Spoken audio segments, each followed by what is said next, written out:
Hi అండి. ఎలా ఉన్నారు? అందరూ బాగున్నారా? నేను బాగున్నానండి. మీరందరూ బాగుండాలని ఇప్పుడే పూజ చేశానండి. బాబాకి పూజ చేసుకుని వచ్చానండి. ఇప్పుడు శ్రీపాద వల్లభ చరిత్రలోని 26 అధ్యాయం చదువుతానండి. దాని ఫలితం చివరిలో చెప్తానండి. మేము ఉదయంలోనే శ్రీ వల్లభుల దర్శనార్థం కురిగడ్డకు చేరుకుంటుంది. శ్రీ ధర్మగుప్తుల వారికి శ్రీపాదుల వారి వద్ద నుండి కలియుగం యొక్క ప్రాదుర్భావ విశేషము తెలుసుకున్న వలనడి తీవ్ర ఇచ్చ కలదు. ఈ రోజున శ్రీపాదులు అత్యంత ప్రసన్న వదనార విందులై కరణ్యామృతమును వెదజల్లబడి అమృత దృక్కులతో తమ దివ్య పాదపద్మను స్మృశించు మహద్భాగ్యమును మాకు ప్రసాదించిరి. శ్రీ ధర్మగుప్తుల వారు కలియుగ ప్రాదుర్భావ విశేషములను గురించి తెలిపి మమ్మలను కృతార్థులను చేయవలసిందని శ్రీపాదుల వారిని ప్రార్థించిరి. అందులకు శ్రీచరణుల వారు, నాయనలారా, కాలము పరమాత్ముని యొక్క విరాట్ స్వరూపము. సూర్యుని కాలాత్మకుడని కూడా పిలిచెదరు. సూర్యుడు ధనిష్ట నుండి ప్రారంభించి శ్రవణ నక్షత్రం చుట్టూ ఒకసారి పరిభ్రమించి తిరిగి ధనిష్టాది చేరుటకు పట్టు కాలంలోనే బ్రహ్మకల్పమందురు. బ్రహ్మకల్పంలో ఒక భాగము సృష్టి కల్పం కాగా మిగతా సగ భాగం ప్రళయకల్పముగా లెక్కింతురు. సాధారణ మానవుల అనుభవముగా పగలు రాత్రి అన్నవి ఏర్పడుచున్నవి. పితృదేవతలకు సంబంధించి కాలంలో సగభాగము శుక్లపక్షం కాగా మిగతా సగభాగము కృష్ణపక్షమగుచున్నది. సంవత్సర పురుషునకు 6 మాసములు ఉత్తరాయణం కాగా 6 మాసములు దక్షిణాయనమగుచున్నది. కాలచక్రమునంతను యోగి తన శరీరంలో దర్శించను. ఈ రహస్య విద్యను తారక రాజయోగ విద్య అని అందరు. ఇది తెలియని వారికి కాలజ్ఞానం తెలియరాదు. తారక రాజయోగం నుండి శరీరం బ్రహ్మాండంగా భావించదురు. సమస్త లోకములకు అందే ఉన్నవి. మన శిరస్సు నుండి ఆలోచన స్థానమును బ్రహ్మలోకమునందరూ, నాభి అందు విష్ణులోకం ఉన్నది, మన హృదయమునందు రుద్రలోకం ఉన్నది.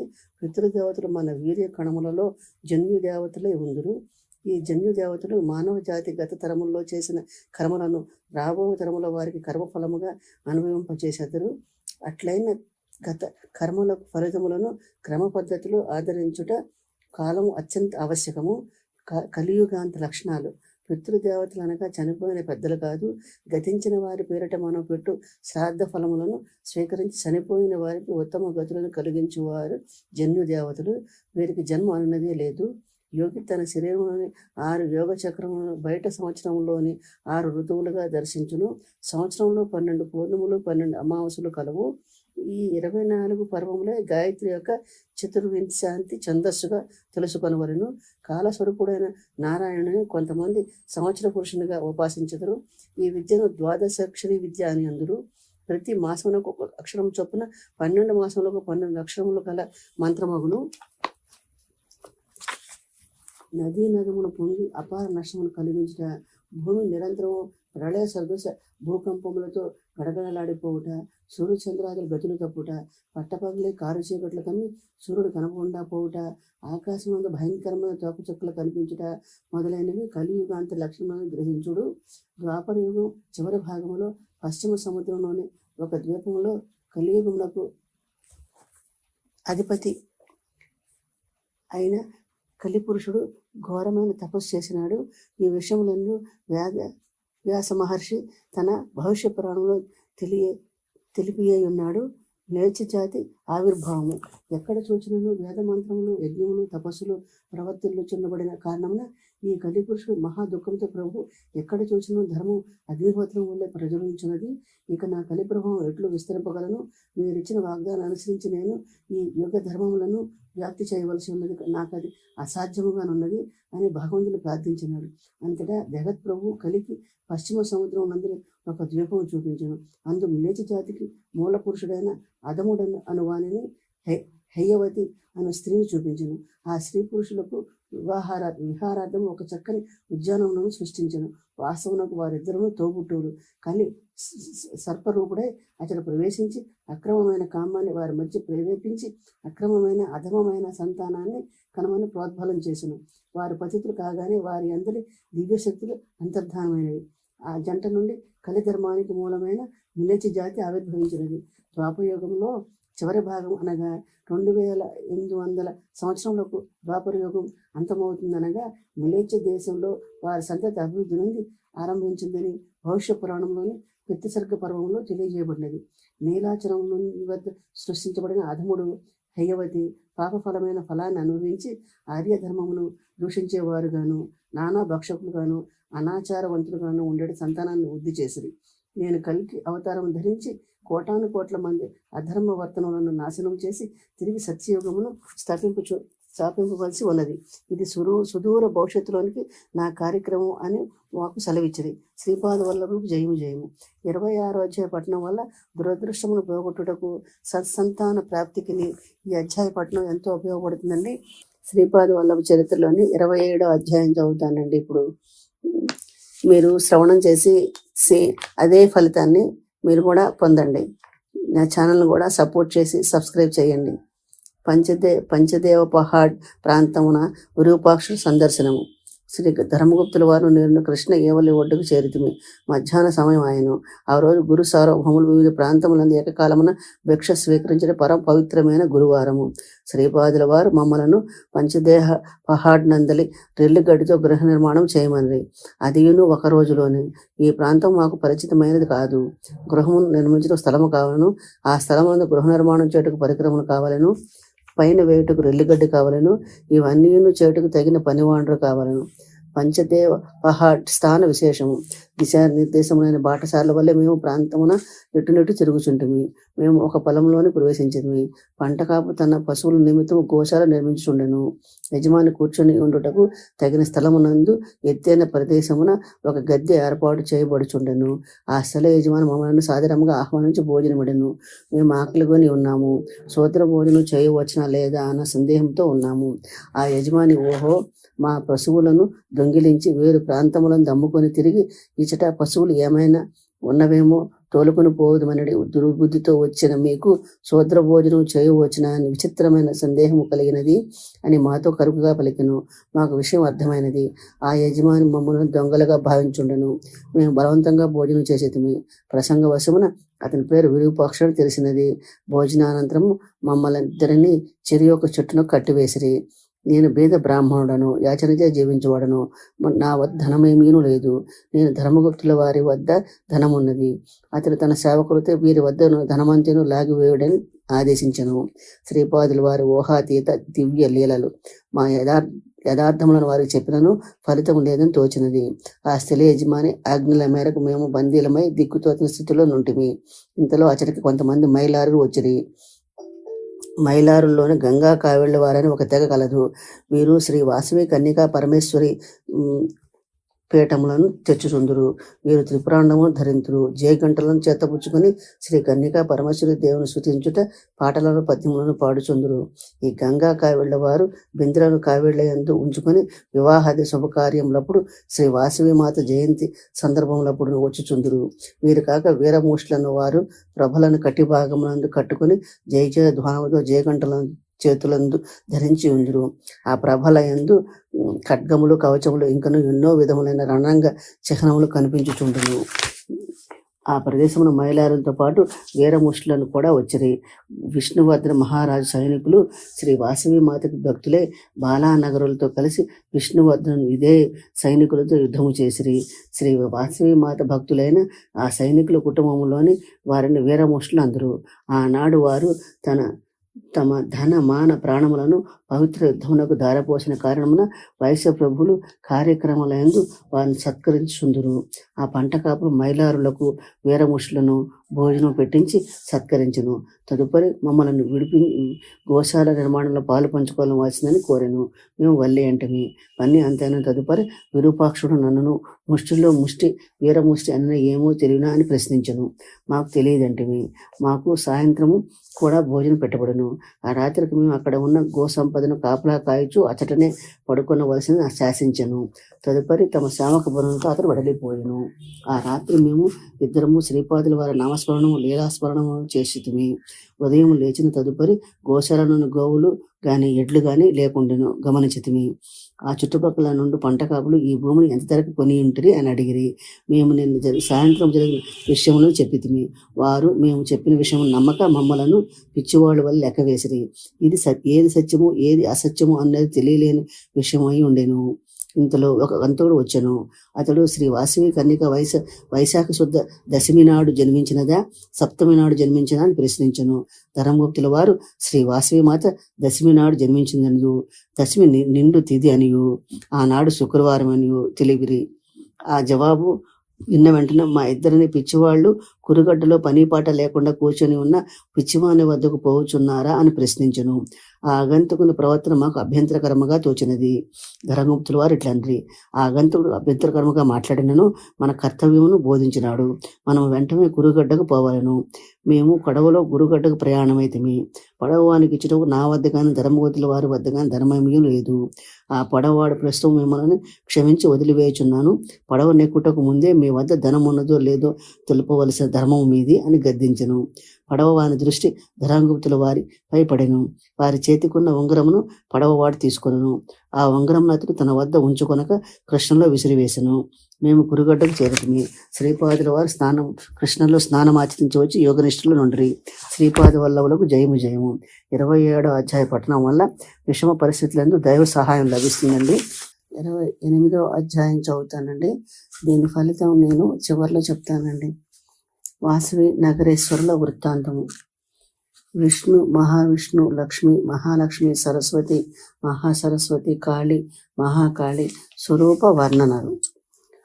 ఆ రోజు శుక్రవారము శ్రీ వాసవి కన్యకాదేవి విజయోత్సవం శుభ సమయము. శ్రీపాదుల వారు కృష్ణానదిలో దిగి నీటిపైన నడుచుకుంటూ కృష్ణ ఆవలి ఒడ్డుకు చేరి మేము పడవలో ఆవలి ఒడ్డునకు చేరితిమి. ఉదయం 7 గంటల సమయం కావచ్చున్నది. తిరుమల మహాక్షేత్రమున శ్రీ వెంకటేశ్వర స్వామి, శ్రీ అలివేలు మంగాంబిక అండ నుండి అర్చనాధికములు స్వీకరించు శుభ సమయము. శ్రీపాదుల వారు గత దినమున నిర్మితమైన గోశాలలోనికి ప్రవేశించి ధ్యానస్థులైరి. మేము కూడా అదే సమయమున గోశాలలోనికి చేరితిమి. పంచదేవ పహాడ్ నందు శ్రీపాదుల వారి దర్బారు ప్రారంభమయ్యడి అపురూప సమయము. వింతలలోకెల్లా వింతల శ్రీచరణ శరీరం నుండి ఉన్నట్లుండి తేజోవంతం కాసాగిను. ఆ మహా తేజస్సు నలుదిక్కులకు ప్రసరించుండెను.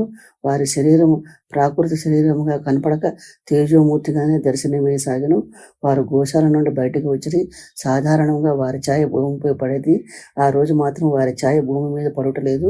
వారు నడిచినప్పుడు అడుగులు జాడలు ఉండేవి. ఆ రోజున మాత్రం భూమి మీద వారి నడిచినప్పుడు అడుగు జాడలు లేనే లేవు. వారు సూర్యభగవాను వంక తీక్షణంగా చూచి వారి శరీరము దివ్య తేజస్సుతో నిండి ఆ తేజో రూపము అంతకంతకు పెద్దదవసాగెను. వారు తేజోమయ రూపము కొద్దిసేపటికి సూర్యునితో కలిసిపోయిను. శ్రీపాదుల వారు అదృశ్యమవుటను కనులారా గాంచితిమి. సూర్యబింబమునందు ఒక దివ్య తేజోమయ శిశువుని గాంచితిమి. ఆ శిశువు సూర్యుని నుండి వెలువడి భూమి వైపునకు వడివడిగా రాసాగిను. ఆ శిశువు భూమి మీద అడుగు పెట్టగానే భూమి మా దృష్టి పదమునకు అదృశ్యమాయను. వారు మందహాసంతో నుండిరి. ఇంతలో వారు తిరిగి సూర్యుని వంక తీక్షణముగా చూడసాగిరి. తిరిగి భూమి మాకు దృష్టిగోచరమాయను. మమ్మల్ని ఇద్దరిని తిరిగి సూర్యబింబం వైపు చూడమనిది. సూర్యబింబమునందు ముద్దులు మూటగట్టు దివ్య తేజో శిశు రూపమును చూచితిమి. ఆ దివ్య శిశువు స్త్రీమూర్తి. ఆమె చిరునవ్వులు చిందించుచు భూమి వైపునకు వచ్చుచుండెను. ఆ దివ్య శిశు పాదములు భూమిని తాకినంతనే మా దృష్టి పదమునకు భూమి అదృశ్యమాయను. మేము సంభ్రమాచరణంతో నుంటిమి. ఆ దివ్య శిశువు మా వైపు చూచి చిరునవ్వులు వెలయించినది. వెంటనే మాకు భూమి దృష్టి పదమునకు గోచరించినది.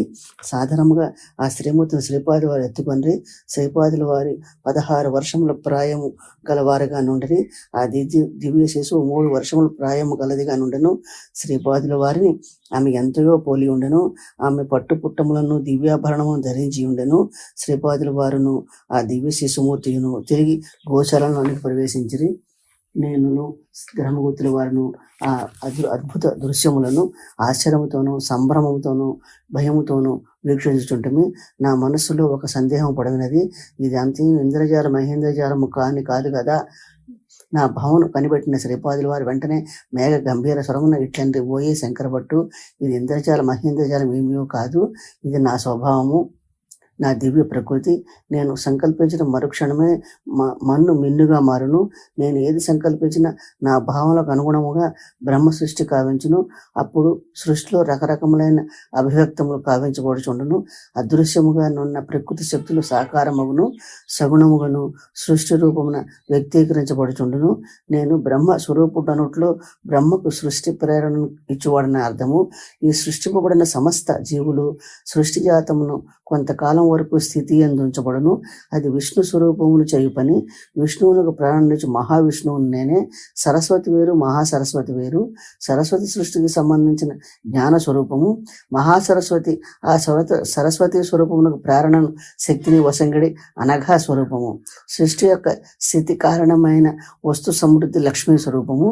మహాలక్ష్మి అనేది లక్ష్మీ స్వరూపమునకు ప్రేరణను శక్తిని ఇచ్చడి అనఘా స్వరూపము. సృష్టి యొక్క శక్తి స్వరూపము కాళీ రూపము. మహాకాళి అనున్నది కాళీ స్వరూపమునకు ప్రాణము శక్తిని ఇచ్చడి అనఘా స్వరూపము, అనఘాలక్ష్మి స్వరూపము. అనఘాలక్ష్మి సమేత అన్నగుడు అనున్నది నా యొక్క దత్త స్వరూపము. మహాసరస్వతి, మహాలక్ష్మి, మహాకాళి రూపముల సమన్వయమును ఈ మూడింటి కంటే భిన్నముగా మరి ఒక దివ్య మాతృ స్వరూపముగా అనఘాలక్ష్మి ఆవిర్భవించినది. అందుచేత అనఘాలక్ష్మిని మహాసరస్వతి, మహాకాళి, మహాలక్ష్మి స్వరూపములుగా తాదాత్మ్య స్థితిలో ధరించడి ఈ మూడింటికి ఆధారమైన అతీతమైన దివ్యశక్తిగా గుర్తిరింగుము. నా యొక్క అనఘా స్వరూపము బ్రహ్మ, విష్ణు, రుద్రులను తన తాదాత్మ్య స్థితిలో ధరించి ఈ మూడింటికి ఆధారముగాను అతీతముగాను ఉండి త్రిశక్తి స్వరూపిణి అయిన అనగుడు వామభాగమున ధరించి ఉన్న శాక్త రూపముగా తెలుసుకొనుము. త్రేతాయుగమునందరి సాహిత్యక ఆటలు చేయను ఫలితముగా నా యొక్క దివ్య భవ్య స్వరూపమును అర్ధనారీశ్వర తత్వమును ఆధారముగా చేసుకుని మహావైష్ణవ మాయతో యతి స్వరూపమున శ్రీపాద శ్రీవల్లభ రూపమున శ్రీ పీఠికాపురములో అవతరించినది. నీవు చూచడి ఈ స్వరూపము తన యొక్క అసలైన స్థితిలో మహాలక్ష్మి, మహావిష్ణు స్వరూపమును గుర్తిరింగుము. శ్రీ పద్మావతి రూపము మహాసరస్వతి చైతన్యము, మహాలక్ష్మి చైతన్యము, మహాకాళి చైతన్యము తన ఎందు కలిగి ఉండి స్వరూపము మాత్రము మహాలక్ష్మిగా ఉండి శక్తి మాత్రము త్రిశక్తులను కలిగి ఉండి ఈ త్రిశక్తులకు కూడాను అతీతముగాను ఆధారముగాను ఉండేది పరాశక్తి స్వరూపమని గుర్తిరింగుము. వెంకటేశ్వర స్వరూపము బృహదాకారం ధరించడి బ్రహ్మను, విరాట్ స్వరూపమును ఉండేది మహావిష్ణువును, ప్రళయకాల రుద్ర సన్నిభమైన మహాకాలని తన దివ్య చైతన్యమునందు లీలగా ధరించి వాటికి ఆధారముగాను అతీతముగాను ఉండేది పరబ్రహ్మ స్వరూపమును గుర్తిరంగుము. శ్రీపాద శ్రీవల్లభుడు అనేది ఈ మహా వైష్ణవ మాయా రూపమును శ్రీ పద్మావతి వెంకటేశ్వరుల అర్ధనారీశ్వర రూపము ఉన్నారని తెలుసుకొనుము. అప్పుడు నేను ఇట్లాంటిని గురు సార్వభౌములకు జయము జయము. మీరు పద్మావతి వెంకటేశ్వరులు అంటారు, మరి ఒక పరి అనగా లక్ష్మి సమేత అనగుడు అంటారు. మందబుద్ధి అయిన నాకు మీ తత్వం యొక్క లవలేశము కూడాను అర్థమగుటలేదు. నా యందు ప్రసన్నులే నన్ను అర్థరించవలసినది. శ్రీపాదులు వెంకటేశ్వరుడు. అంతటా శ్రీపాదు వారి తండ్రి, నాయనలారా, నా యొక్క కళలు అనంతములైనవి. నా దివ్యత్వము అనేక రకముల వ్యక్తము స్వభావములు కలది.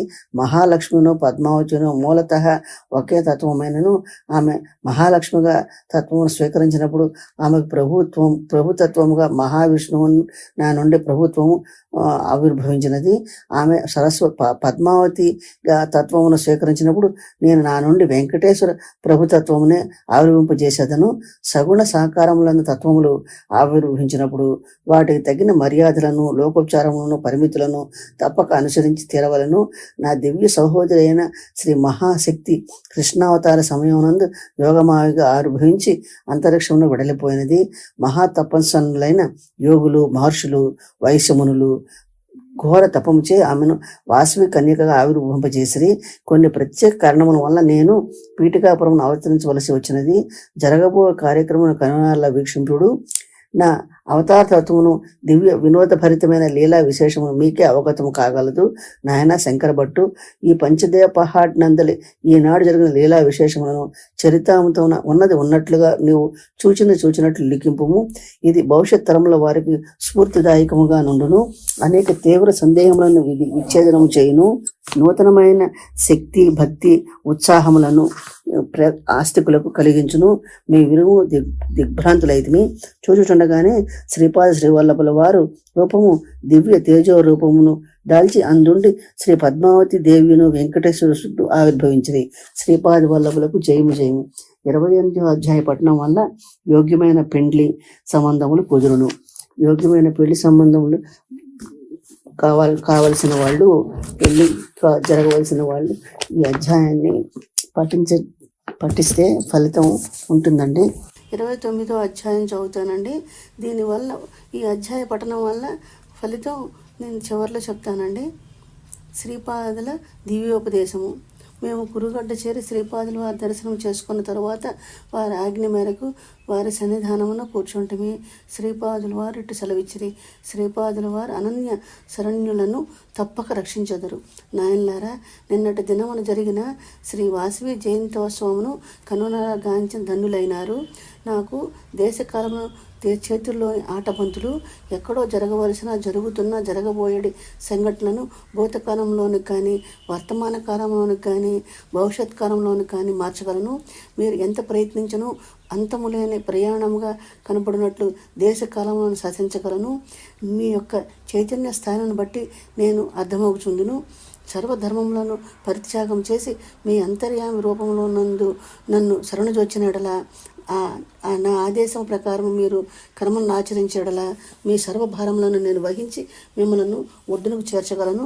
కేవలం మాట మాత్రం చేతనే ప్రకృతిని శాసించగలుగుట చేత నేను సరస్వతి నామమున ప్రసిద్ధుడయ్యేదను. కలియుగ మానవులు హిరణ్యకశిపుని వంటి వారు. వారి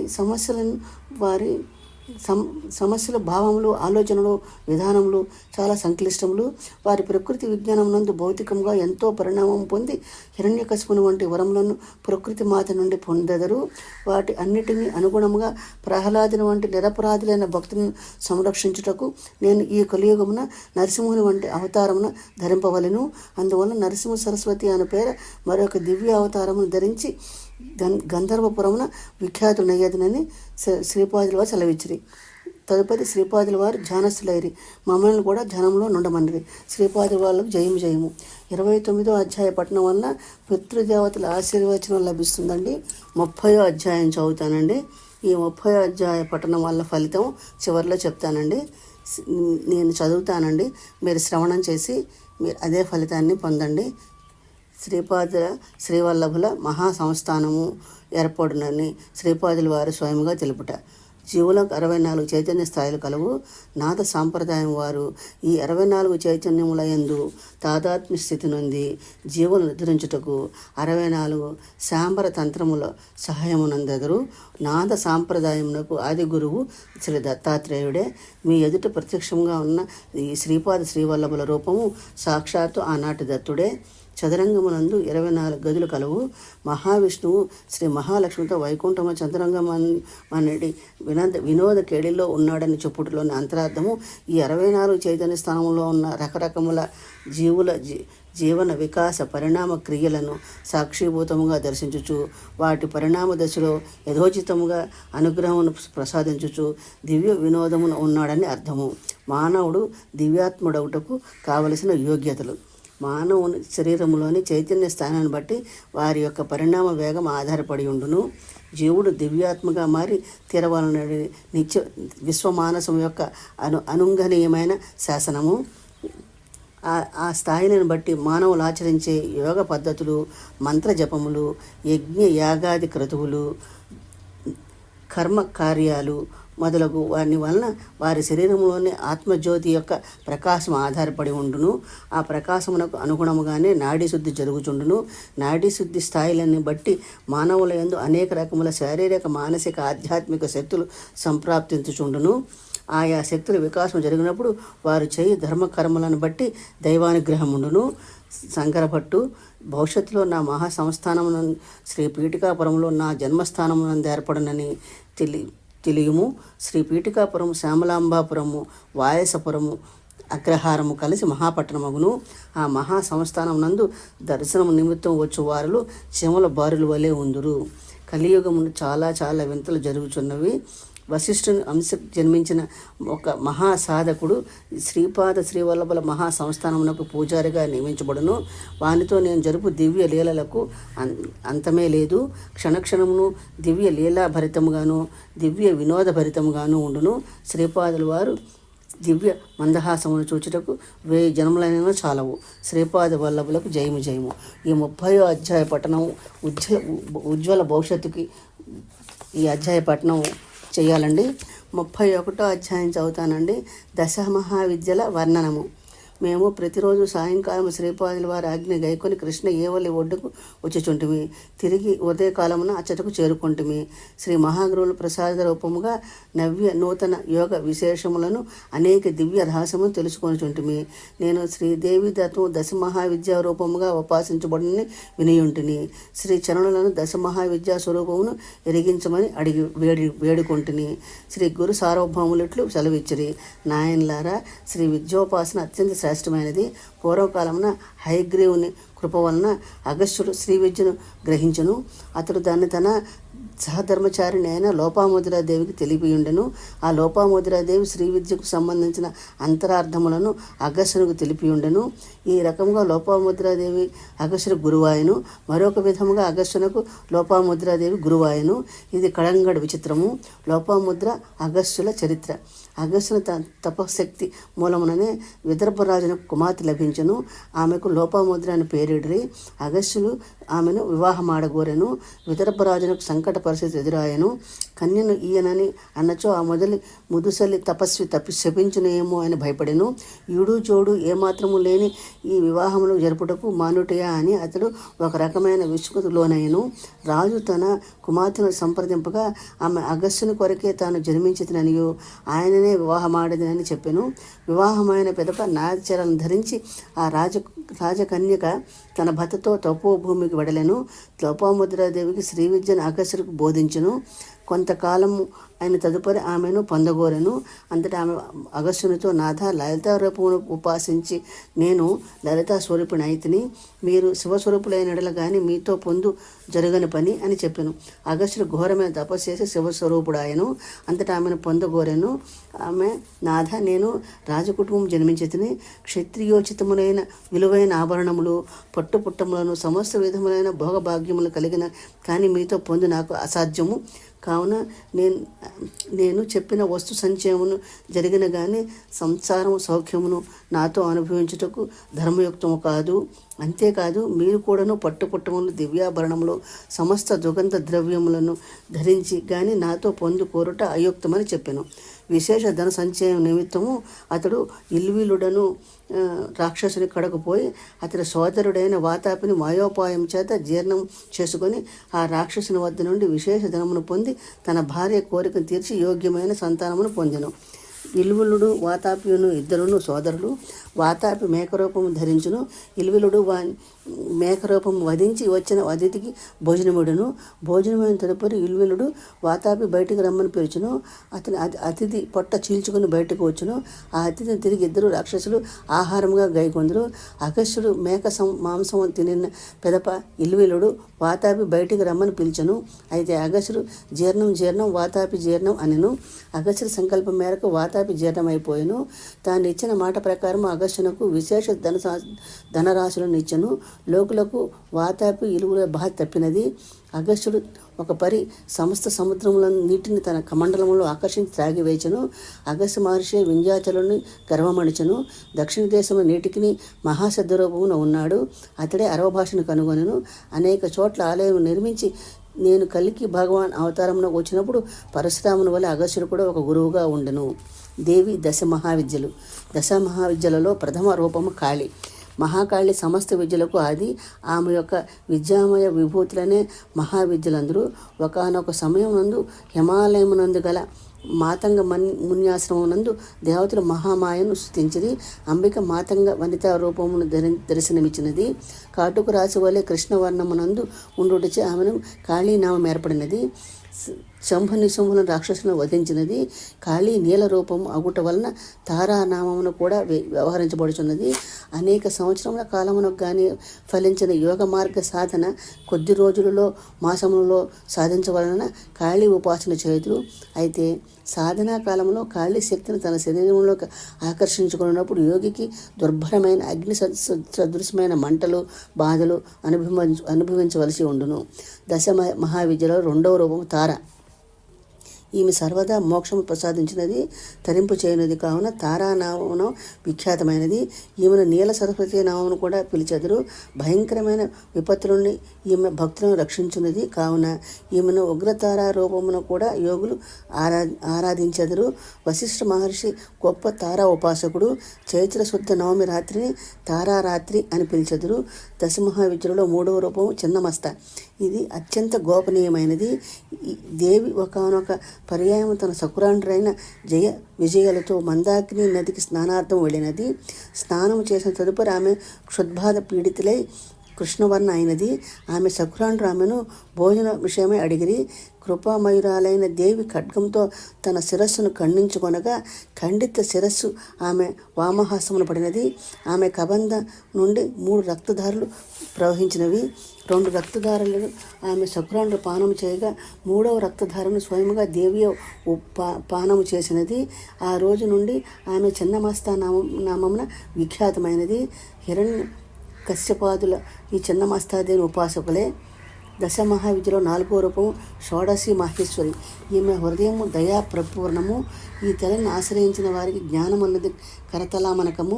విశ్వంలోని మంత్రతంత్రాదులన్నీ ఈ దశమహా విద్యాశక్తిని ఆరాధిస్తాయి. ఈమెను వేదములు కూడా వర్ణింపజాలవు. ప్రసన్నురాలైన ఈ మహాశక్తి భక్తుల సర్వాభీష్టములు నెరవేరుస్తుంది. ఈ భగవతి ఉపాసన వల్ల భోగ మోక్షాలు 2 సిద్ధిస్తాయి. దశమహావిద్యలో 5వ రూపం భువనేశ్వరి దేవి. సప్తకోటి మహామంత్రముల సదా ఈమెను ఆరాధిస్తాయి. కాళీతత్వము నుండి నిర్గతమై కమలాతత్వము పర్యంతము 10 స్థితులున్నాయి. వాటి నుండి అవ్యక్త భువనేశ్వరి వ్యక్తమై బ్రహ్మాండ రూపాన్ని ధరించగలుగుతుంది. ప్రళయ వేళలో కమలము నుండి అనగా వ్యక్త జగత్తు నుండి క్రమముగా లయమై కాళీ రూపంలో మూల ప్రకృతిగా మారుతుంది. అందుచేతనే ఈమెని కాలుని జన్మధాత్రి అని కూడా అంటారు. దశమహావిద్యలో 6వ రూపము త్రిపుర భైరవి. కాలుని విశేషావస్థాయి జనిత పరిస్థితులను శాంతింపజేయగల శక్తిని త్రిపుర భైరవి అని అంటారు. ఈ త్రిపుర భైరవి నృసింహ భగవానుడి అభిన్న శక్తిగా చెప్పబడినాడు. సృష్టిలో ప్రవర్తన అనేది ఎల్లప్పుడూ జరుగుతూనే ఉంటుంది. దీనికి ఆకర్షణ వికర్షణ అనేవి మూల కారణము. ఇది అనుక్షణము జరిగే ప్రక్రియ. ఈ త్రిపుర భైరవి యొక్క రాత్రి నామము కాళరాత్రి, భైరవుని నామం కాలభైరవుడు. ఈ రెండింటి యొక్క సంయుక్త స్వరూపముగా రాబోయే నా అవతారం నరసింహ సరస్వతి అవతారము. ఇది మహాయోగులకు త్రిపుర భైరవి కాలభైరవి అవతారము. దశమహావిద్యంలో 7వ రూపము ధూమ్రావతి. ఈ ధూమ్రావతి ఉగ్రతారయే. ఈమె శరణాగతి వలన విపత్తులు నాశనమే, సంపదలు లభిస్తాయి. ఆగమంలో ఈమెను అభావ సంకటాలను దూరం చేయనట్టుగా వర్ణించారు. అయితే జీవుని ధాన్యావస్థలైన కలహ దారిద్ర్యాలు అన్నింటినీ ఈమెయే కర్త. ఈమె అనుగ్రహం ఉంటే సంకటములన్నీ దూరం అవుతాయి. దశమహావిద్యలలో 8వ రూపం బగళాముఖి. ఐహిక పారలౌకిక దేశ సమాజ దుఃఖప్రద అరిష్ట గమనార్థం శత్రు సమనార్థం ఈ మాతను ఆరాధిస్తాయి. సర్వప్రథమంగా బ్రహ్మదేవుడు బగళ మహా విద్యోపాసన చేశాడు. విష్ణు భగవానుడు పరశురాముడు బగళాముఖి దేవతతో ఉపాసకులే. చాలా కాలం వరకు తిరుమలలో శ్రీ వెంకటేశ్వర విగ్రహాన్ని బగళాముఖిగా ఆరాధించారు. దశమహావిద్యలో 9వ రూపం మాతంగి. మాతంగికి గృహస్థ జీవితాన్ని సుఖవంతం చేసి పురుషార్థాన్ని సిద్ధింపజేసే శక్తి ఉన్నది. ఈమెని మాతంగముని మహాముని కుమార్తెగా కూడా పిలుస్తారు. దశమహావిద్యంలో 10వ రూపం కమలాలయ. ఈమె సముద్రికి ప్రతీక. భార్గవుల చేత పూజించబడుట వలన ఈమెను భార్గవి అనే పేరు వచ్చింది. ఈమె కృప వల్ల పృథ్వీతత్వము పురుషోత్తమత్వము 2 లభిస్తాయి. ఈమె విశేషమైన వస్తు సమృద్ధికి ప్రతీక. ఈమెను పద్మావతి దేవి అని కూడా పిలుస్తారు. తిరుమలలో నెలకొన్న శ్రీ వెంకటేశ్వర మహాప్రభువుల దేవి అని ఈమె. నాయనలారా, మీకు దశమహావిద్యా స్వరూపమును ఏ రోజున ఎవరి ద్వారా బోధింపవలనో నిర్ణయించి ఈ రీతిగా బోధించుతుని. దశమహావిద్యా స్వరూపిణి అయిన అనఘాదేవికి ప్రభు అయిన అనగుని అర్చించు వారికి వారి బిడ్డలైన అష్టసిద్ధులను తమ అనుగ్రహమును ప్రసాదించును. మీరు ప్రతి మాసమునందును బహుళాష్టమి యందు అనఘాష్టమి చేయుడు. మీ యొక్క సమస్త కోరికలు ఫలించును. శంకరభట్టు నీచే రచింపబడు శ్రీపాద శ్రీవల్లభ చరితామతును పారాయణ చేసుకున్న తరువాత వెంటనే వచ్చు అష్టమి అందు కానీ బహుళాష్టమి అందు కానీ అనఘాష్టమి వ్రతము చేసుకుని 11 మందికి సరిపడా భోజనము లేదా తత్తుల్య ద్రవ్యమును భోజనార్థము వినియోగించిన వెంటనే ఫలితము పొందగలరు. చరితామృత పారాయణ మహిమ. ఈ చరితామృతం గ్రంథమును కేవలం గ్రంథముగా తెలుపకుడు, ఇది ఒక సజీవమైన మహా చైతన్య స్రవంతిని గ్రహింపుడు. ఆ అక్షరములోని శక్తి మీరు పారాయణ చేయనప్పుడు నా భావనా చైతన్యంలోని ప్రవేశించును. నాతో మీకు తెలియకుండానే భావ సంపర్కం కలిగి ఉండుట వలన ధర్మబద్ధమైన మీ కోరికలన్నీ నా కృప వలన తీరబడును. ఈ గంధ రాజము మీ పూజా మందిరమును భద్రపరచబడిన శుభప్రద స్పందనలను కలిగించుచుండును. దురదృష్టములను కలిగించే శక్తులను, చీకటి శక్తులను తరిమి వేయబడుచుండును. తెలిసి కానీ తెలియక కానీ శ్రీపాద శ్రీవల్లభుల చరితామృతం నిందించువారి విమర్శించువారు అనేక జన్మల పుణ్యఫలములను ధర్మదేవతలు తఫతఫాలుగా తీసుకొని పోయి యోగ్యులైన పేదవారికి పంచుచుందురు. ఈ రకంగా మీరు పేదవారు భాగ్యవంతులవుటకు జరుగుచుండును. ఇది అక్షర సత్య గంధమని ప్రమాణము చేసి చెప్పబడినది. ఇది స్వత ప్రమాణము. దీన్ని నిందించువారు విమర్శించువారు తమ పుణ్యరాశిని తఫతఫాలుగా కొట్టుకొని కడకు దరిద్రులగుదురు. దరిద్ర బాధ నివృత్తి అర్థమై ఈ గ్రంథమును శ్రద్ధాభక్తిలో పఠించవలను. శ్రీపాద వల్లభులు జయము జయము. 31వ అధ్యాయ పఠనం వల్ల విద్యాప్రాప్తి, ఐశ్వర్య ప్రాప్తి, అధికార ప్రాప్తి కలుగుతుందండి. 32వ అధ్యాయం చదువుతానండి. నవనాథుల వృత్తాంతము, నవనాథుల వర్ణన. శ్రీపాద శ్రీవల్లభుల దివ్య చరణారవిందములు స్పర్శ గావించిన తదుపరి నేను ఇట్లు ప్రశ్నించి తిని, మహాప్రభు, నవనాథులని పేరు వహించిన సిద్ధయోగులు ఉన్నారని వారందరూ దత్తప్రభువుల అంశాతారములని వినియుంటిని. శ్రీచరణులు వారి గురించి తెలియజేయవలసినది. నవనాథుల పేరు వినగానే శ్రీ ప్రభువుల కనుదోయిలో అమృత దృష్టి ప్రవాహ రూపంగా బహిర్ముఖం సృష్టి మీద పడుచున్నదని గ్రహించితిని. గోమాత తన లేగ దూడపై ప్రసరించు ప్రేమ చైతన్యము వారి దృష్టి యందు నాకు కనిపించసాగినది.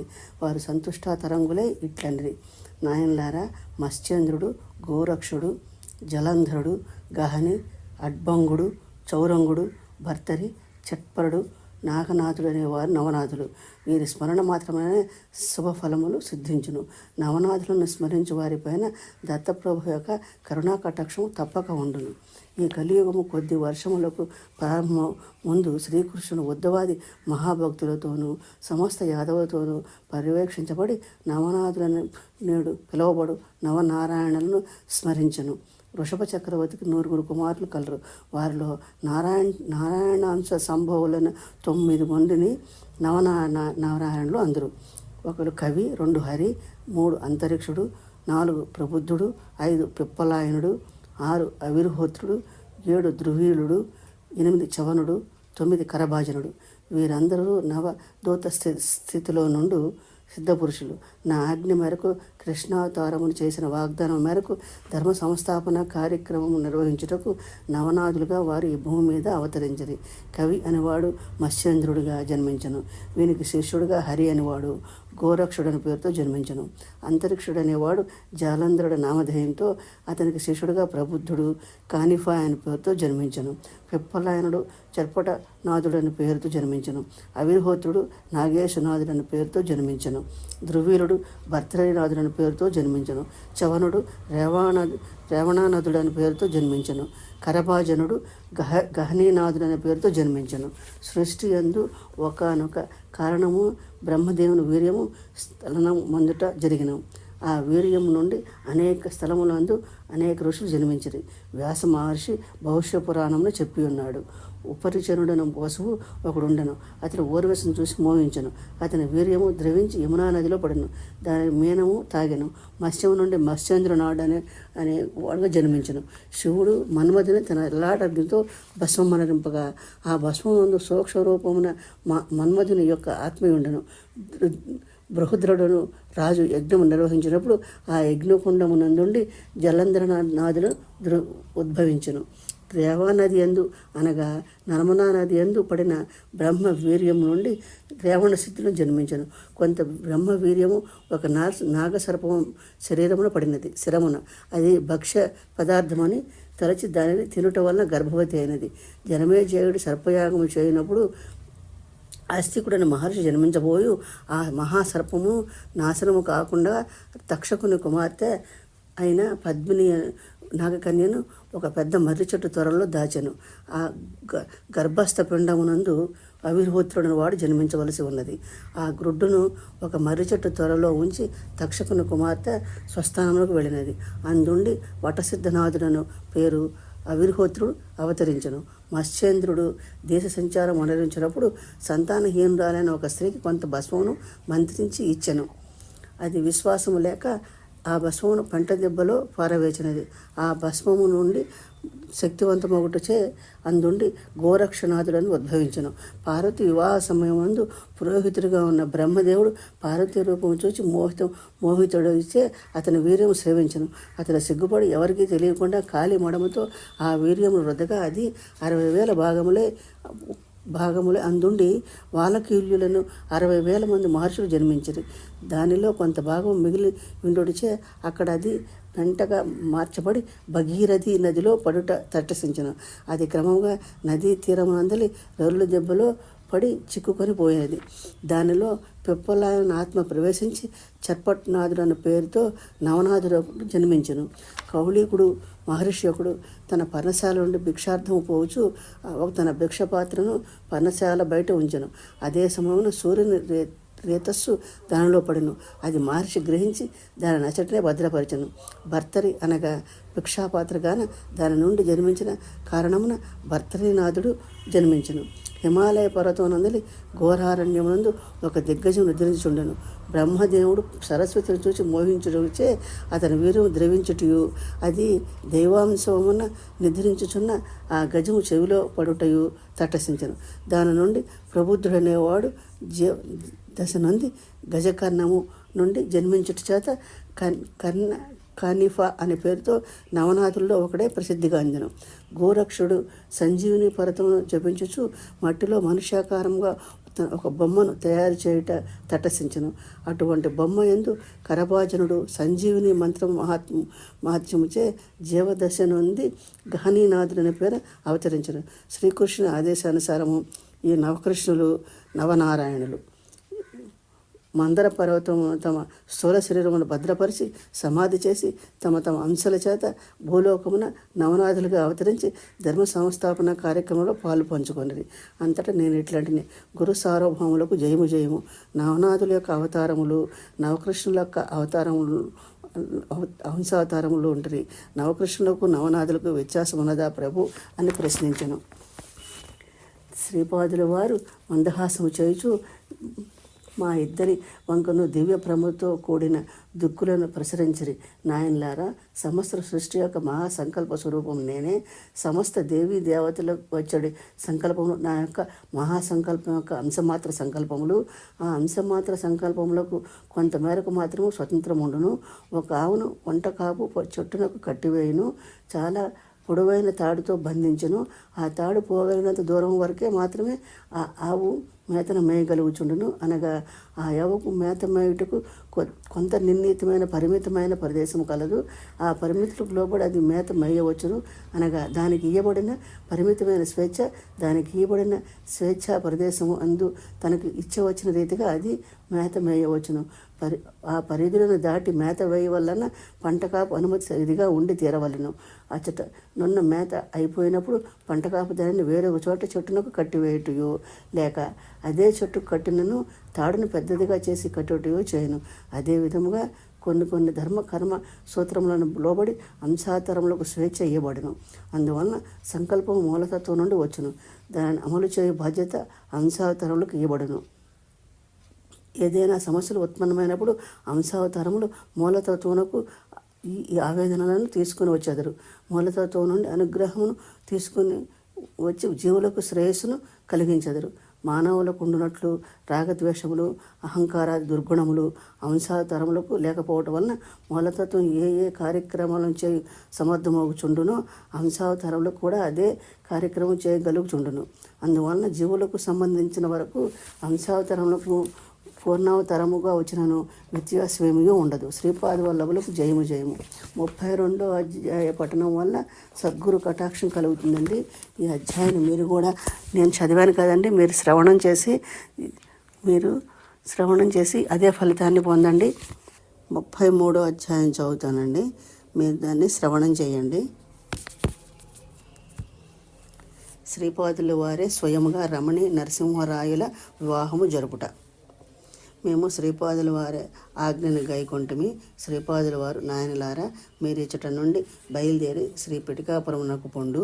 నా యొక్క మంగళమయ ఆశీర్వాదము మీకు తోడుగా నీడగా నుండును అనేది. శ్రీపాదుల ఆజ్ఞ మేరకు నేనును ధర్మగుప్తుల వారును కృష్ణ ఏవలి ఒడ్డుకి చేరితిమి. ఒక బండ మీద శ్రీచరణుల పాదముద్రను చూచితిమి. శ్రీపాదుల వారు సూర్య నమస్కారములు ఆ బండ మీద నిల్చుని చేసేటివారట. శ్రీచరణుల పాదముద్రలను ఆ బండపై చూచి మేము ఆశ్చర్య ఆనందములు పొందితిమి. మేము పంచదేవ్ పహాడ్ గ్రామము చేరితిమి. మేము ఒక జొన్న చేనులో నేర్పడిన దారి వెంట పోవుచుంటిమి. ఆ చేను యజమాని మమ్మల్ని సాదరంగా ఆహ్వానించను. తినుటకు మధురమైన ఫలములను సమర్పించను. తీయటి మజ్జిగను త్రాగుటకిచ్చను. ఆ పంట కాపు పేరు నరసింహరాయుడు. అతడు తన చేలోనే తన ఇంటిని నిర్మించుకొనెను. ఒకరోజు తన ఇంటిలోని విశ్రమించి ఆతిథ్యమును స్వీకరించవలసిందని కోరాను. మేము సరే అంటిమి. అతడు శ్రీచరణుల లీలా వైభవం ఈ విధంగా చెప్పసాగాను. అయ్యా, నా పేరు నరసింహరాయుడు. నేను చిన్నప్పుడు చాలా దుర్బలుడుగా, పిరికివాడుగా ఉంటిని. నా తల్లిదండ్రులు చిన్నతనముననే గతించిరి. నేను మా మేనమామ ఇంట పెరిగి తిని. మా మేనత్త పరమ గయ్యాలి. ఇంట్లో బండెడు చాకరీ చేయవలసి వచ్చేటిది. పొలంలో పని కూడా ఎక్కువగా ఉండేది. మా మేనమామకు రమణి అను ఒక కూతురుండెను. ఆమె సౌందర్యములో ఊరిలోనున్న మా కులస్తుల ఇండ్లలోని బాలికలందరిలోనూ భిన్నగా ఉండెను. అంతేకాకుండా ఆమె సుగుణాల రాశి, దైవభక్తి కలిగినది. శ్రీకృష్ణుని ఆరాధ్య దైవంగా ఆరాధించేటిది. మా మేనత్త పాసిపోయిన అన్నమును నాకు పెట్టుటకు ఆమె సహించలేకపోయేటిది. నాకు ఆహారం అతి స్వల్పము, ఆదరణ శూన్యము, పనిపాట్లు మాత్రము ఎక్కువ. మా రమణి తన తల్లి చూడకుండా నాకు మధురమైన ఫలములను, వెచ్చటి అన్నమును పెట్టుచుండేది. ఒకవేళ మా మేనత్త కంటపడిన నాతో పాటు ఆమె కూడా దెబ్బలు, చివాట్లు పొందవలసి వచ్చేది. మా మేనమామ మంచివాడైనను తన భార్యను ఎదురు చెప్పలేని అసమర్థుడు. ఒక్కొక్కప్పుడు మా మేనత్త బలిష్ఠులైన తక్కిన కాపు కులస్తులైన యువకుల చేత నన్ను తన్నించేది. అసలే నేను దుర్బలుడను. ఆ దెబ్బల వలన మరింత దుర్బలుడైనాను. నాలో పెరిగితనము పాలు కూడా ఎక్కువ. అందుచేత ఇరుగు పొరుగు వారు కూడా నన్ను చాలా అసమర్థునిగా చూచెడివారు. నాకంటే వయసులో తక్కువగా ఉన్నవారు కూడా నేను లోకువైపోయితిని. మా రమణి అందాల రాశి కావున మా ఊరిలోని కాపు యువకులలో ఆమెను పెండ్లాడ అనేది కోరిక మికుటముగా ఉండేది. మా రమణికి నన్ను వివాహం చేసుకున్న కోరిక కలదు. నాకు ఆస్తిపాస్తులు లేవు, శరీరం దుర్బలము, పైపెచ్చు పెరిగివాడను. మా మేనమామ ధనవంతుడు, ఆస్తిపరుడు. అతడు మంచివాడైనను ధనాశపరుడు. మా మేనత్త గయ్యాళి అయినను పొగడ్తలకు పొంగిపోయి మోసపోయేడు స్వభావం కలిగి ఉండేది. మా రమణి శ్రీకృష్ణ భగవాన్ని ప్రార్థించుచు ఎట్టి పరిస్థితుల్లోనూ నేను తన భర్త కావాలని ప్రార్థించాడిది. ఇంతలో మా ఊరికి ఒక దొంగ సాధువు వచ్చును. అతడి కాళీమాతను పూజించుననియు, భవిష్యత్ వర్తమానములను చెప్పగలవాడననియు ప్రచారం మిక్కుటము గాజొచ్చును. అతని వద్ద నిజమైన కొన్ని శక్తులుండెను. ఊరిలోని వారికి అతడు చెప్పు జోష్యం 100కి 100 పాళ్ళు సత్యముగా ఉండెను. మా మేనత్త తన మాయ మాటలతో లోపరుచుకొనెను. అతడు మా ఇంటి ఖాళీ పూజలు చేయుటకు ఏర్పాట్లు చేయబడెను. మా రమణి ప్రతిరోజు పూజ చేసుకుని కృష్ణుని మట్టి విగ్రహము ఆ ఇంటి నుండి విసిరివేయబడవాలని అతడు చెప్పాను. మా మేనత్త అంగీకరించింది. మా రమణి బోరున ఏడ్చినది. కానీ ఫలితం శూన్యము. ఆ దొంగ సాధువు పూజ చేయుటకు ప్రారంభించను. కాళీమాతకు అనేక కోళ్లు బలిగా ఇవ్వబడెను. వాటి రక్తంచే పూజాగృహం అంతయు బీభత్సముగా ఉండెను. మా ఇంటిలో మానవ కలాపములు ఇంకను మరికొన్ని విచిత్రమైన శ్మశాన సాధన సామగ్రియు ఉండబడెను. మా పూజానంతరము అయిన పిమ్మట మా ఇంట్లోని ఒక చోట విశేషమైన నిధి నిక్షేపము లభించిననియు, దానితో కుటుంబం అంతా ఐశ్వర్యవంతమగునని అతడు ఇంట్లోని వారందరినీ నమ్మించను. ఆ దొంగ సాధువునకు వశీకరణ విద్య కూడా తెలియను. అతడు ఆ విద్య సాయంతో మా రమణి యొక్క సౌశీల్యము హరించవలనని పన్నాగము పన్నెను. అతడు చేయి విచిత్ర పూజల వలన మా రమణి ఆరోగ్యం క్షీణించసాగను. ఆమె పూర్వపు రమణి వలె కాక వింతగా ప్రవర్తించసాగాను. అర్ధరాత్రి వేళ ఆమె రక్తమును పానం చేసేటిది.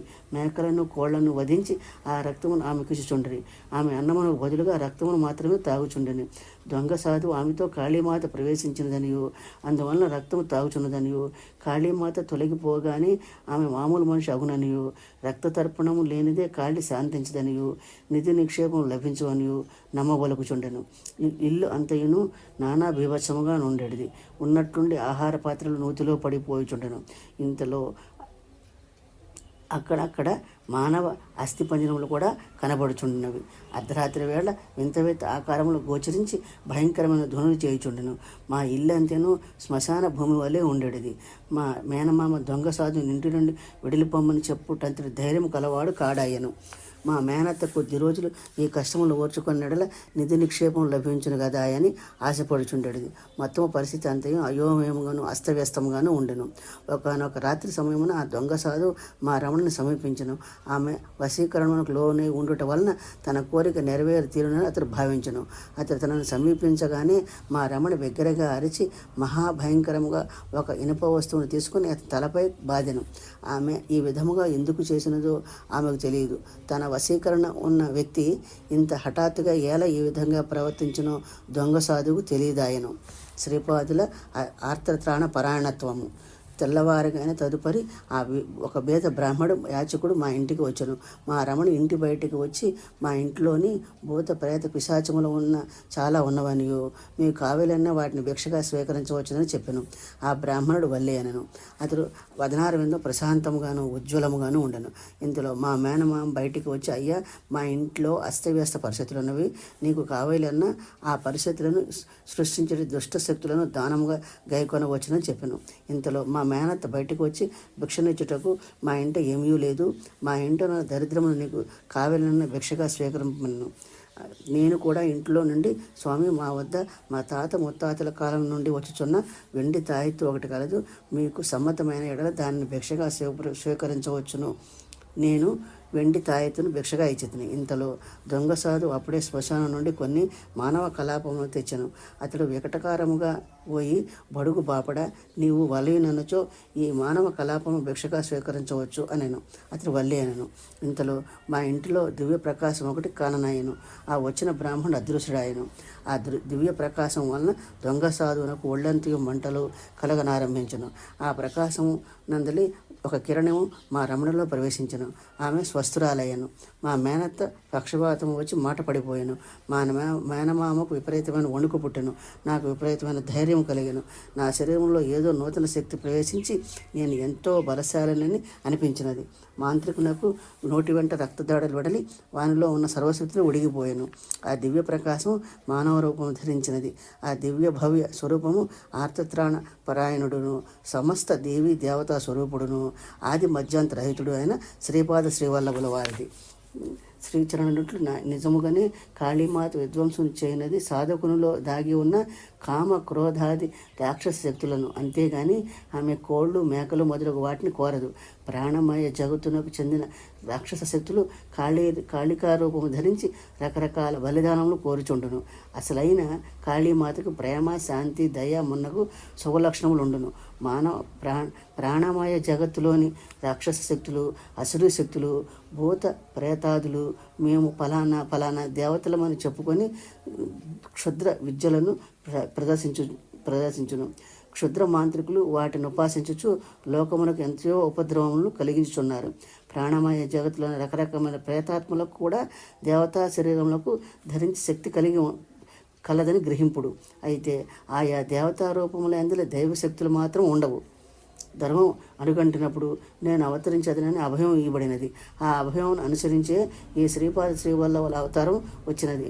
ప్రేమ, శాంతి, దయ, కరుణ అనడి అనంతమైన శక్తులతో కూడినదే ఈ అవతారము. మా గృహం అంతయును శుద్ధి చేయబడినది. దొంగ సాధుని వెడలగొట్టిదిమి. మా మేనతకు శ్రీచరణుల వారి అనుగ్రహం వలన పక్షవాతం తగ్గినది. శ్రీపాదుల వారు స్వయంగా తమ దివ్య హస్తముతో ఆశీర్వదించి రమణికిని నాకును వివాహమును చేసిరి. అప్పుడు యథార్థముగా నా వయసు 12 సంవత్సరములు మాత్రమే. ఆ సమయంలో వారు పీఠికాపురంలోనే ఉండిరి. లీలా శరీరంతో ఈ పంచదీపహాడ్నందు అందుకు వచ్చిరి. ఆనాడు వారు ప్రసాదించిన నక్షత్రం ఇవే. కాలాంతరమున ధర్మగుప్తుడును శంకరభట్టు అని వారు వచ్చుదురనియు వారికి కూడా కొన్ని అక్షంతలు ఇమ్మని ఆదేశించిరి. ఆహా, ఎంతటి లీలామాయ అవతార స్వరూపము! శ్రీపాద వల్లభులకు జయము జయము. 33వ అధ్యాయపట్నం వల్ల యోగ్యమైన వివాహ సంబంధములు కుదురటానికి ఈ అధ్యాయపట్నం ఎంతో ఉపయోగపడుతుందండి. 34వ అధ్యాయం చదువుతానండి. శరభేశ్వర వృత్తాంతము. మేమిద్దరము కొన్ని దినములు ప్రయాణం చేసి మరి ఒక గ్రామమునకు చేరుకొంటిమి. శ్రీ ధర్మగుప్తుల వారును నేనును శ్రీపాదుల వారి నామస్మరణం చేసుకొనుచు వారి అపారమైన దయా దాక్షిణ్యము తలుచుకొనుచు ప్రయాణం కొనసాగించుంటిమి. మార్గ మధ్యమును మాకు ఎవరో ఒకరు ఆతిథ్యమును ఇచ్చిచుండిరి. కొన్ని చోట్ల 2 ఎడ్ల బండిపై ప్రయాణము సాగితిమి. మరికొన్ని చోట్ల గుర్రపు బండి మీద ప్రయాణం చేసేదిమి. మరికొన్ని చోట్ల కేవలం పాదచారులుగానే ప్రయాణం చేసేదిమి. మేము ఏ విధంగా ప్రయాణం చేసినను మార్గ మధ్యమున ఎవరి ఆతిథ్యమును స్వీకరించినను అంతయును పరోక్షముగా వీక్షించడి శ్రీపాద శ్రీవల్లభుల లీలా విశేషముగానే తలచితిమి. మేము చేరుకున్న ఆ గ్రామమునందు విశేషమేమనగా ఒకనొక బ్రాహ్మణ గృహమున ఇంటిలోని సామాన్యంతను వీధిలో పడవేయబడుచుండెను. అతని భార్యాపుత్రులు కూడా గృహమునకు వెలుపలనే ఉండిరి. ఆ బ్రాహ్మణుడు ఒక రుణదాత నుండి కొంత ద్రవ్యం రుణముగా పొంది ఉండెను. అతడు రుణము తీర్చలేకపోయాను. ఒకనాడు రుణదాత ఆ బ్రాహ్మణుని సమీపించి నిలువమని గద్దించను. అతను నిలిచెను. ఒక బొగ్గుతో అతని చుట్టూతా ఒక రేఖను గీయబడెను. ఆ రేఖను దాటి బ్రాహ్మణుడు వచ్చటకు వీలు లేదు. ఎన్ని దినములలో రుణము తీర్చదో యజ్ఞోపవీతము పట్టుకుని చేల్చి చెప్పవలసిందని రుణదాత గద్దించెను. 2 పక్షముల రుణము తీర్చదనని బ్రాహ్మణుడు పలికెను. అనుకున్న విధముగా ద్రవ్యం సర్దుబాటు కాకపోవటచే అతని మాట నిలుపుకోలేని పోనివాడయ్యను. గడువు తీరిన తదుపరి మేము ఇంటిని స్వాధీనం చేసుకుందామని రుణదాత ఇదివరకే నిష్కర్షగా చెప్పెను. అతడు చెప్పిన విధముగానే యాగడము చేయుచుండెను. బ్రాహ్మణుడును భార్య బిడ్డలను దిక్కుతోచని స్థితిలో ఉండిరి. ఆ ఊరి వారిందును చోద్యము చూడుచుండరే గాని ఒకరును సాహసించి రుణదాతను సర్ది చెప్పు మరికొంత సమయం ఇమ్మని నచ్చ చెప్పలేకపోయిరి. శ్రీపాదులు భక్తులకు సంకట స్థితిలో చిక్కించి వారిని భక్తిని పరీక్షించి రక్షించుట. ఆ బ్రాహ్మణుడు దీనావస్థ చూచి ధర్మగుప్తుల వారు విచితులైరి. వారికి సహాయం చేయవలనని కోరిక కలదు. కానీ ప్రస్తుతం వారి వద్ద ధనము లేదు. నేను స్వతహా నిర్ధనుడనే. అయితే నేను సాహసించి అయ్యా, ఆ ఆసక్త బ్రాహ్మణు మీద దయ ఉంచి 2 పక్షములు వ్యవధి ఉండు. ఆ వ్యవధి లోపల శ్రీపాద శ్రీవల్లభుల వారి అనుగ్రహం వలన అతడు తన కష్టము నుండి గట్టెక్కును. కాస్త స్థిమితముగా ఆలోచింపుడు. అతడు బాకీ తీర్చుటకు నేను హామీ పడేదను అని అంటిని. ఆ మాటలకు నేను అప్రయత్నముగానే పలికితిని. ఆ రుణదాత ఇట్లనెను, సరే, మీ మాటను నమ్ముచున్నాను. 2 పక్షముల సమయం ఇచ్చుచున్నాను. అయితే బాకీ పూరా పరిష్కారం అగునంత వరకును మీరిద్దరూ బాటసార్లుగా ఇక్కడే నుండి కదలరాదు. ఒకవేళ బాకీ పరిష్కారం కానీడల ఆ బ్రాహ్మణుని గృహమును స్వాధీనపరుచుకుంటే కాక నా చేత నిష్ప్రయోజనమైన గడువు ఇప్పించుటకు మిమ్మల్ని ఇద్దరిని రచ్చగీడ్చేదను. అప్పుడు న్యాయాధికారి శిక్షకు మీరిద్దరు పాత్రలవద్దు. ఇచ్చిన గడువు లోపల నేను కానీ ధర్మగుప్తుల వారు కానీ బ్రాహ్మణుని అప్పు తీర్చుటకు అసంభవము. ఉచితానుచితములు పాటించక సాధ్యాసాధ్యం ఆలోచింపక అవివేక వలె నేను ఈ వాగ్దానం చేసి ఇటువంటి అనాలోచిత వాగ్దానములకు నన్ను నేనే నిందించుకొనవలెను. శ్రీపాదుల వారిని నిందించి తగదు. నాతో పాటు ధర్మగుప్తుల వారిని కూడా సంకట పరిస్థితిలో నెట్టివేసి తిని ఇది మరి ఒక పాపకార్యమగును. వాకును నియంత్రించుకునే శక్తి లేకపోవటచే ఎన్ని అనర్థములు కలగవు. ఈ నిదర్శనము చాలును. ప్రభు లీలల అంత్యక్కడ. ఇటువంటి సందర్భం వచ్చినప్పుడు మాత్రమే దృఢభక్తి కలుగుటయో లేక భక్తి రాయించి మార్పడుటయో జరుగుచుండును. ధర్మగుప్తుల వారు నిశ్చయముగా నుండి వారిట్లండ్రి శంకరభట్టు జరిగిన దానికి చింతింపవలదు. జరిగినది జరుగుచున్నది, జరగబోవున్నది అంతేయును శ్రీ లీలా వినోదము. బ్రహ్మ లిఖితం ఎట్లుండునో అది జరగక తప్పదు. బ్రాహ్మణ ఇంటిలో సంభావనలు ఏమీ లేవు. అతడు నిర్ధనుడుగా ఉండెను. అతనికి అతని కుటుంబంలోని వారను ఎలాగునో పస్తుండే తెరవలను. వారితో పాటు మేమిరువురము కూడా అతిథులమై ఉంటిమి. మేము కూడా పస్తుండే తెరవలను. శ్రీపాదుల వారి అనుగ్రహం నిలువ నీడ దొరికినది. అంత మాత్రమే చాలునని తలపోచితిమి. ఆకలిగా ఉన్న వేళ ఎందును, సొలసి ఉన్న వేళల ఎందును, అప్పుల వారు దండించి వేళ ఎందును, ఏమి చేయవలెనో ఏమి చేయకూడదో తెలుసుకోలేని సందిగ్ధ పరిస్థితులు ఎందును, విషమ పరిస్థితులు ఎందును శ్రీపాద శ్రీవల్లభుల వారు మాత్రమే దిక్కని నాకు తోచను. మేము స్నాన సంధ్యాదులు ముగించుకుంటమే శ్రీపాదుల వారు నామస్మరణము తప్ప వేరే దిక్కు లేదని తలచి వారి నామస్మరణను పూనుకుంటమే. ఈ దరిద్ర బ్రాహ్మణుని దైవమునకు దీపారాధన చేయుటకు నూనె, ఒత్తి వగైరా సామాగ్రి కూడా లేకుండాను శ్రీపాదరాజం శరణం ప్రపంచే అనే మంత్రము చెప్పుచుండగా ఇంట్లోని వారందరూ తిరిగి అనుచుండరి. ఆ వీధిలోని బాలురు, వృద్ధమాతలు పోగేరి వారు కూడా శ్రీపాదుల వారి నామస్మరణం భక్తితో చేయుచుండరి. ఇంతలో ఆ బ్రాహ్మణుని ఇంటికి కొంతమంది పంట కాపులు కూడా వచ్చి ఉండరి. బ్రాహ్మణుని బాకీని తీర్చుటకు నేను హామీ పడినట్లు నేను ఏదో ఒక మహాపురుషుడి శిష్యుడే ఉండుట వలననే ఈ నా యొక్క దైవశక్తితో బ్రాహ్మణుని బాకీ తీర్చుటకు సంసిద్ధుడు అయితేననియు, నిజముగా దైవభక్తి లేని ఎడల నేను ఇంతటి గట్టి హామీ ఇచ్చి ఉండవననియు, నేను గొప్ప జ్యోతిషుడననియు గ్రామంలో ప్రచారం ఊపొందుకొనెను. ఆ ఊరిలోని పంట కాపులకు పందెములు కాయుట ఎండు ఆసక్తి మెండు. ఆ బ్రాహ్మణు రుణము తీర్చగలడని కొందరు, తీర్చలేడని కొందరు పందెములు కాయచుండిరి. ఆహా దుర్విధి! దుఃఖము సుఖమున ఉన్న ప్రాణమును దుఃఖమును పెట్టుకుంటుని నోటికి వచ్చినట్లు అసాధ్యమైన వాగ్దానం ఇచ్చి ఇరుకులో పడితిని. బ్రాహ్మణుని బాకీ తీర్చలేకపోదున రచ్చకీడు చెదురు. నాతో పాటు ధర్మగుప్తుల వారిని సంకటపడెదరు. దీనికి తోడు నా యొక్క సుష్వ వాగ్దానంపై ఆధారపడి కొందరు పందెములు కాయచుండ్రి. ఆఖరికి జోదగాళ్ల పందెములు కూడా నా శుష్క వాగ్దానం కారణమవుతున్నది. దివ్య వినోదియు క్షణక్షణ లీలా విహారియు అగు శ్రీపాదుల వారి దివ్య చరణములు మాత్రమే దిక్క నమ్మితిని. సత్యం విధాతం నిజభద్రు భాషిత అని నాద మహర్షి మహావిష్ణువుతో అన్న మాటలు నా స్మరణకు వచ్చను. నారాయణుని భక్తులు భృతులు పలికిన వాక్కులు నారాయణుడు గమనించి వారిని సత్యవాక్కులుగా చేయవలసిన బాధ్యత నారాయణపై మాత్రమే ఉండనని భావించుతుంది. ఆ గ్రామమున సర్వేశ్వర శాస్త్రనాథ పండితుడుండెను. అతడు గొప్ప శాస్త్రవేత్త. అతడు ఏదో యొక్క ప్రేతాత్మ అనుగ్రహమున భవిష్యత్ వర్తమానము తూచే తప్పకుండా చెప్పుచుండెను. కొంతమంది పందెగాళ్ళు సర్వేశ్వరుని వద్దకు పోయి విషయమును విన్నవించిరి. అతడు ఆ ప్రేతాత్మను శరణు వేడను. ఆ ప్రేతాత్మ బ్రాహ్మణుడు బాకీ తీర్చలేడని చెప్పింది.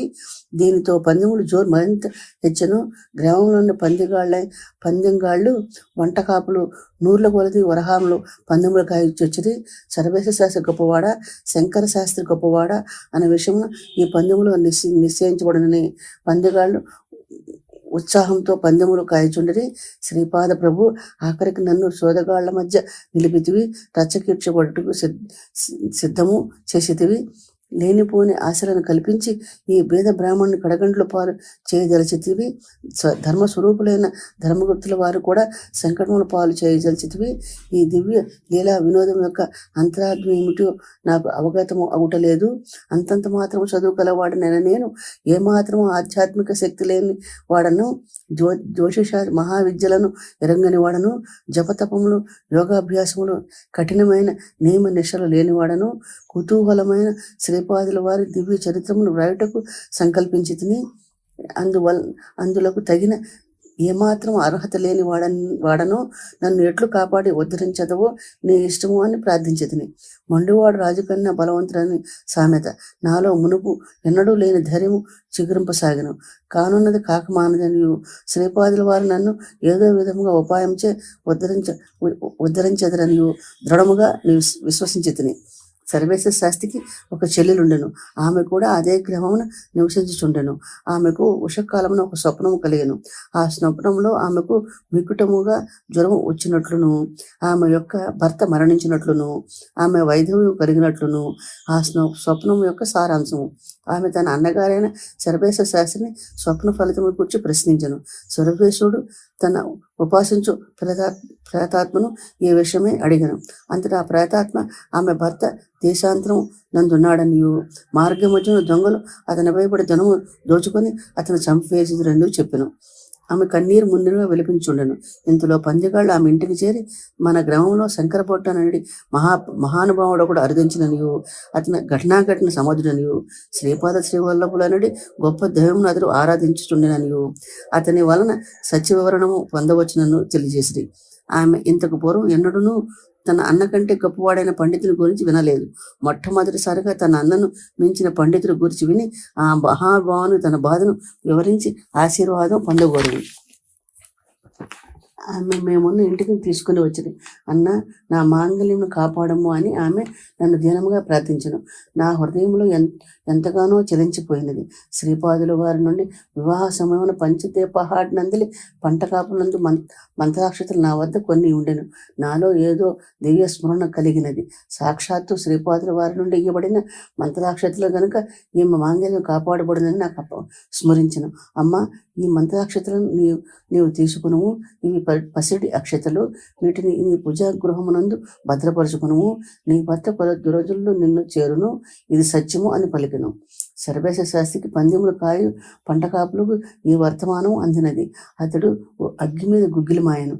నిజముగానే నా భర్త సజీవ స్థితిలో ఇంటికి వచ్చినట్ల ఆ పేద బ్రాహ్మణుని బాగి తీర్చివేయటయేగాక శంకర పట్టును గురువుగా స్వీకరించి నేను కూడా శ్రీపాద శ్రీవల్లభుల వారిని ఆరాధించదనని ఆమె పలికెను. 3 రోజులు గడిచినవి. 3వ రోజుల్లోనూ కొంతమంది పంట కాపులు నేనున్న ఇంటి పేద బ్రాహ్మణ ఇంటికి ఆహార సామాగ్రి తెచ్చుండ్రి. వారు నా మీద పందెములు కాసినారు. నేను విజయం అయినచో వారు కూడా విజయం పొందదురు. వారికి పందెములో విశేష ధనం లభించును. 3 రోజుల అనంతరము 4వ రోజు సర్వేశ శాస్త్రి చెల్లెలి భర్త దేశాంతరము నుండి క్షేమముగా వచ్చును. ఆ బ్రాహ్మణ స్త్రీ ఆనందములకు అంతులేదు. ఆమె నేను ఇచ్చిన మంత్రాక్షతల మూలముననే ఆమె సౌభాగ్యం నిలిచిందని తలపోసెను. ఆమె భర్త దొంగలు మార్గం వచ్చి చంపకబోగా ముస్లిం పహిమానొకడు ఆ దొంగలను సంహరించి ఆ బ్రాహ్మణుని రక్షించును. ఆహా, శ్రీపాద శ్రీవల్లభుల వారి మహిమ అపారము. సర్వేశ శాస్త్రిలోని అహంకారం నశించను. నా యొక్క జ్యోతిష్యము నిజమైన కారణమున నేను ఉంటున్న ఇంటి యజమాని రుణమును సర్వేశ శాస్త్రి తీర్చివేసను. సర్వేశ్వరునకు నన్నును ధనగుప్తుల వారిని తన ఇంటికి ఆతిథ్యం స్వీకరించవలసిందని కోరాను. మేము వల్లి అంటేమి. సర్వేశ్వరుడు, అయ్యా, దశమహావిద్యలలో ఒకటైన ధూమావతి దేవిని నేను ఆరాధించబడను. తంత్ర గ్రంథముల ప్రకారము ఆమె ఉగ్రతారియే. ఆమె ప్రసన్న అయిన ఎడల రోగశోకములు నాశనమగును. కుషిత అయిన ఎడల సర్వసుఖములు కామనలములు నాశనము చేయను. ఈమెకు శరణాగతి చెందుట వలన విపత్తులు నాశనమే సంపదలు లభించును. ఆమె కోపం కలిగిన ఎడల కలహాలు దారిద్ర్యము సంభవించును. నేను ఆ మహాతల్లి అనుగ్రహం పొందితిని. ఉచ్చాటన మరణాదులను మహాతల్లి నివారించును. చేతపడి మొదలైన వాటిచే బాధపడు జనులను రక్షించుటకు ఈమె ఉపాసన అనివార్యము. జనులు హితకరముగా ఉన్నట్లు నేను కొన్నాళ్ల పాటు ధనకాంక్ష రహితుడనే ప్రవర్తించి ఉంటుని. ఆ పైన నేను ధనకాంక్ష కలిగిన వాడినే ఉచ్చాటన మరణాదులను పొందిన వారి నుండి ధనమును విశేషంగా ఆకర్షించుంటిని. ఇది ఆ మహాతల్లికి సమతము కాదాయను. ఇంతలో ప్రాణమయ జగత్తులోని మహాబలీయమైన ఒక ప్రేతాత్మతో నాకు అనుబంధం ఏర్పడినది. ఆ ప్రేతాత్మ సహాయంతో నేను భూత భవిష్యత్ వర్తమానమును చెప్పగలుగు అపూర్వమైన శక్తిని పొంది ఉంటిని. అటువంటి ప్రేతాత్మలు వాటిని ఉపాసించిన వారిని చివరికి దైన్య జీవులుగా చేయను. వాటిని ఉపాసించనే కూడదు. ఒకవేళ ఉపాసించిన పక్షమున ఆ శక్తుల ద్వారా సమకూడిన ధనమును ప్రజోపయోగం కొరకు అర్థులకు అన్నార్థులకు దానం చేయవలను. అట్లు చేయటం వలన ప్రేతాత్మ సదా మన అధీనంలోనే ఉండును. అట్లు చేయక స్వార్థముతో ధనార్జనం చేసినట్ల ఆ ప్రేతాత్మలు ఏదో ఒక తప్పుడు జోస్యం చెప్పి సాధకుని అవమానములు పాలు చేసి నిర్ధనునిగా చేయును. అంతేకాకుండా ఒక్కొక్క పర్యాయం మరణము కూడా సంభవించవచ్చును. స్వార్థము వలన మనలోని పుణ్యరాశి క్షయమైపోవును. అప్పుడు ప్రేతాత్మ మనను అష్టకష్టముల పాలు చేయును. నేను అవివేకనే ధనార్జనం చేయుచు స్వార్థపరుడనే జీవించితిని. అందువలనే ఆ ప్రేతాత్మ నా కట్టుబాటును తప్పుడు జోస్యం చెప్పి నన్ను ఇరకాటమును పెట్టినది. నేను అవమానములు పాలైతిని. ఈనాటి నుండి మీరు నా గురుదేవులు, నన్ను మీ శిష్యునిగా స్వీకరింపుడు అని కోరితిని. అంతటా నేను, అయ్యా, ఈ ప్రపంచమునకు ఈ సృష్టికి శ్రీపాద శ్రీవల్లభుల వారు తప్ప వేరే గురువు ఎవరూ లేరు. నేను అహంకారంతో గురువునని భావించినట్ల నీవు పొందిన అవమానముల కంటేను ఎక్కువగా పొందవలసి ఉండును. మేము గురుగడ్డ నుండి వచ్చినప్పుడు శ్రీపాదుల వారు దశమహావిద్యలను గురించి సంక్షిప్తముగా చెప్పిరి. మిగతా విషయములను ఎప్పుడు ఎంతవరకు తెలియజేయబడవలనో అంతగాను బోధపడునని చెప్పిరి. దశమహావిద్యలలోని ఖాళీ గురించి, ధూమావతి గురించి మీ వలన తెలుసుకొనగలిగితిని. అయ్యా, దయ ఉంచి నన్ను గురువును చేయకుము. నేను కొన్ని విచిత్ర పరిస్థితుల్లో ఇచ్చట చిక్కుకుంటుని వాటి నుండి బయటపడితిని. శ్రీపాదుల వారు చిక్కులను కలిగించుటలో బహు నేర్పరి, వాటి నుంచి తన భక్తులను బయటపడవేట్లో బహు చమత్కారులు. సదా శ్రీపాదుల నామస్మరణము చేయుటే ఇహపర సాధనము అని చెప్పిరి. శ్రీపాద వల్లభులకు జయము జయము. 34వ అధ్యాయ పఠనం వల్ల అప్పుల బాధలు తీరి సుఖ సమృద్ధులు పొందడానికి ఈ అధ్యాయ పఠనం ఎంతో దోహదపడుతుందండి. మీరు కూడా ఈ అధ్యాయాన్ని శ్రవణం చేసి నా ఛానల్ని సపోర్ట్ చేసి సబ్స్క్రైబ్ చేసి లైక్ చేయండి, షేర్ చేయండి.